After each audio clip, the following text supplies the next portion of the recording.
Hello എല്ലാവർക്കും life style വിത്ത് ബെൽസിയിലേക്ക് സ്വാഗതം.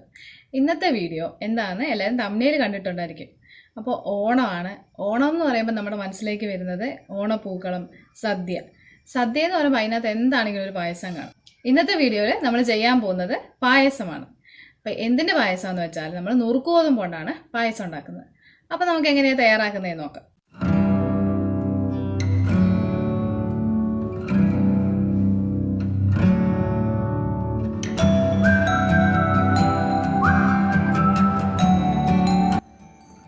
എല്ലാവർക്കും അപ്പോൾ ഓണക്കിറ്റൊക്കെ കിട്ടിക്കാണുമല്ലോ. അതിനകത്തുള്ളൊരു പ്രധാന ഐറ്റമാണ് നുറുക്ക് ഗോതമ്പ്. അപ്പം നമുക്ക് ഈസി ആയിട്ട് നുറുക്ക് ഗോതമ്പ് വെച്ച് പായസം ഉണ്ടാക്കാം. ഞാനപ്പോൾ ഒരു വലിയ ഗ്ലാസ്സിനുള്ള നുറുക്ക് ഗോതമ്പാണ് എടുത്തേക്കുന്നത്. അതിനകത്തോട്ട് ചേർക്കാൻ വേണ്ടിയിട്ട് ഒരു ടീസ്പൂൺ ജീരകവും ഒരു 4-5 ഏലക്കായും പിന്നെ അതിനകത്ത് നമുക്ക് വറുത്തിടാൻ വേണ്ടിയിട്ടുള്ള തേങ്ങാക്കൊത്തും എടുത്തിട്ടുണ്ട്. പിന്നെ അതിനകത്തോട്ട് വേണ്ടത് നമുക്കൊരു വലിയ തേങ്ങ ചെരുകി എടുത്തേക്കുന്നതും ഒരു 1/2 കിലോ ശർക്കരയും. നമ്മൾ തേങ്ങാപ്പാലിനകത്താണ് പായസം തയ്യാറാക്കാൻ പോകുന്നത്. അതുകൊണ്ട് ചെരുക്കി വെച്ചിരിക്കുന്ന തേങ്ങ എടുത്ത് നമുക്കതിനകത്തുനിന്ന് പാലെടുക്കണം.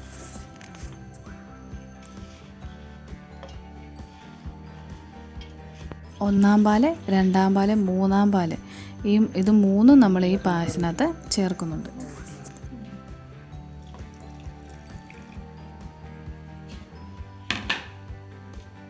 പായസം തയ്യാറാക്കുന്നതിന് അരമണിക്കൂർ മുമ്പ് തന്നെ നമ്മൾ നുറുക്ക് ഗോതമ്പ് വെള്ളത്തിലിട്ട് കുതിർത്തെടുക്കണം. നമ്മൾ ഈ നുറുക്ക് ഗോതമ്പ് വേവിച്ചെടുക്കുന്നത് മൂന്നാം പാലിനകത്ത് 2 ഗ്ലാസ് മൂന്നാം പാലാണ് നമുക്ക് കിട്ടിയിരിക്കുന്നത്. 2 ഗ്ലാസ് മൂന്നാം പാലിനകത്ത് 2 ഗ്ലാസ് വെള്ളവും കൂടെ ചേർത്ത് ടോട്ടൽ 4 ഗ്ലാസ്. അതിനകത്തോട്ട് ഈ നുറുക്ക് ഗോതമ്പ് നമുക്ക് ഇട്ട് കൊടുത്തിട്ട് വേണം വേവിച്ചെടുക്കാനായിട്ട്.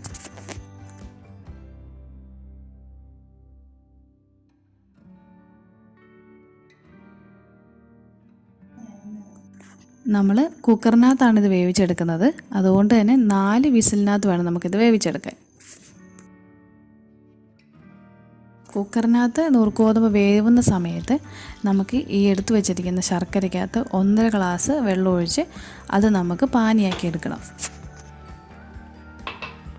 നമ്മുടെ നുറുക്ക് ഗോതമ്പ് വെന്തിട്ടുണ്ട്. ഇനി അതിനകത്തോട്ട് നമ്മൾ തയ്യാറാക്കി വെച്ചിരിക്കുന്ന ശർക്കര പാനി ഒഴിച്ചു കൊടുക്കണം.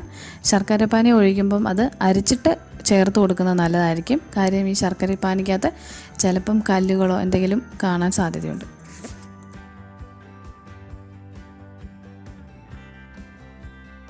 ആദ്യം നമുക്ക് കുറച്ച് ഒഴിച്ചിട്ട് ഇതൊന്ന് ഇളക്കി കൊടുക്കാം. അതിന് ശേഷം നമുക്ക് ബാലൻസ് ഉള്ളത് ചേർത്ത് കൊടുക്കാം.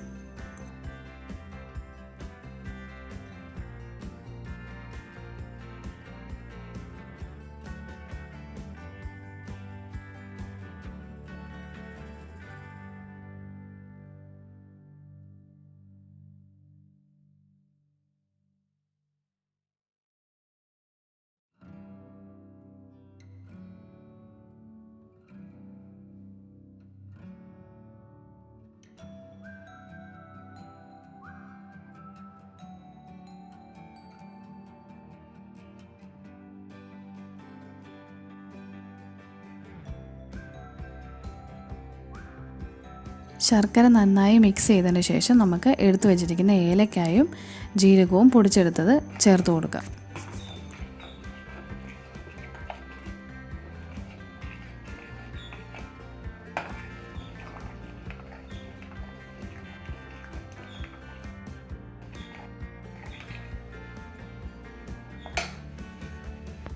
നന്നായിട്ട് തിളച്ചതിന് ശേഷം അതിനകത്തോട്ട് നമുക്ക് രണ്ടാം പാല്, നമ്മളെടുത്ത് വെച്ചിരിക്കുന്ന രണ്ടാം പാല് ചേർത്ത് മിക്സ് ചെയ്ത് കൊടുക്കാം.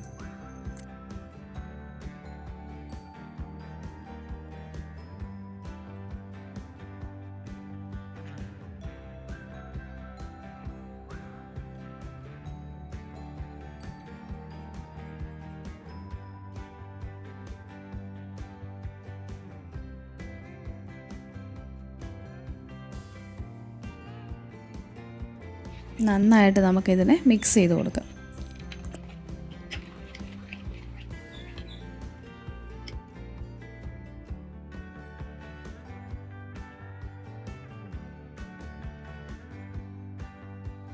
അതിനുശേഷം അത് നന്നായിട്ട് തിളച്ച് കഴിയുമ്പോഴത്തേക്കും അതിനകത്തോട്ട് നമ്മൾ എടുത്ത് വെച്ചേക്കുന്ന ഒന്നാം പാല് ചേർത്ത് നന്നായിട്ട് മിക്സ് ചെയ്യുക.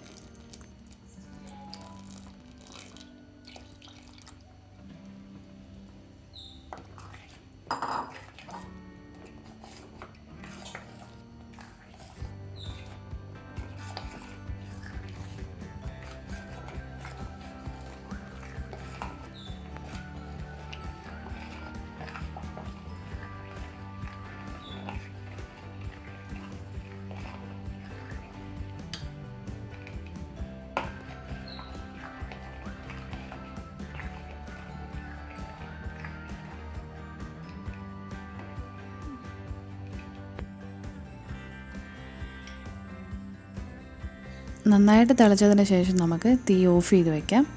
ഇനി ഇതിനകത്തോട്ട് സ്വല്പം നെയ്യ് ചേർത്ത് കൊടുക്കാം.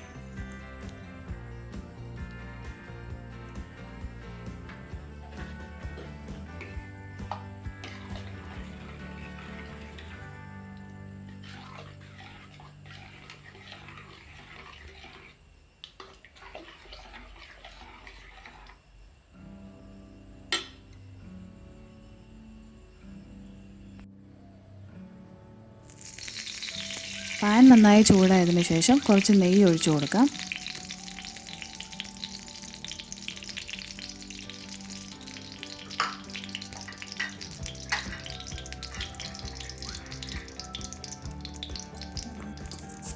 നെയ്യ് നന്നായിട്ട് ചൂടായതിനു ശേഷം നമുക്ക് അണ്ടിപ്പരിപ്പും തേങ്ങാക്കൊത്തും ഫ്രൈ ചെയ്തെടുക്കാം.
അതിന് ശേഷം നമുക്ക് ഉണക്കമുന്തിരി ഫ്രൈ ചെയ്തെടുക്കാം.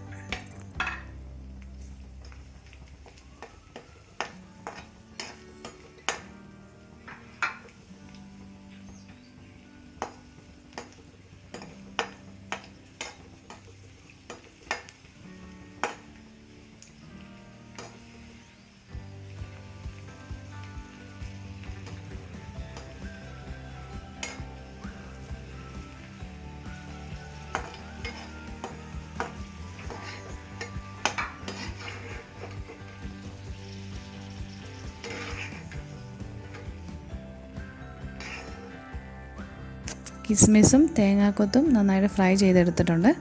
ഇനി നമുക്കിത് പായസത്തിലേക്ക് ചേർത്ത് കൊടുക്കാം.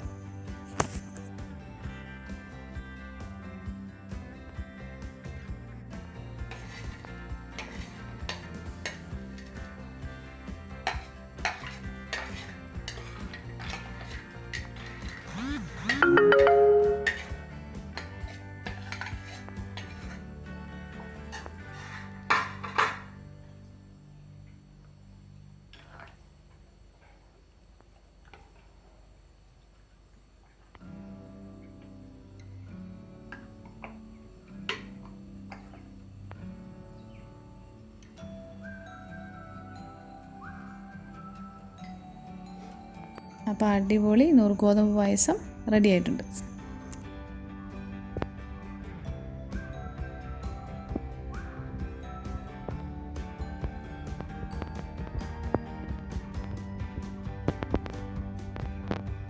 അപ്പോൾ എല്ലാവരും നമ്മുടെ പായസം ട്രൈ ചെയ്ത് നോക്കണം. വീഡിയോ ഇഷ്ടമായെങ്കിൽ ലൈക്ക് ചെയ്യണം, ഷെയർ ചെയ്യണം, സബ്സ്ക്രൈബ് ചെയ്യണം. അപ്പോൾ എല്ലാവർക്കും ഓണാശംസകൾ.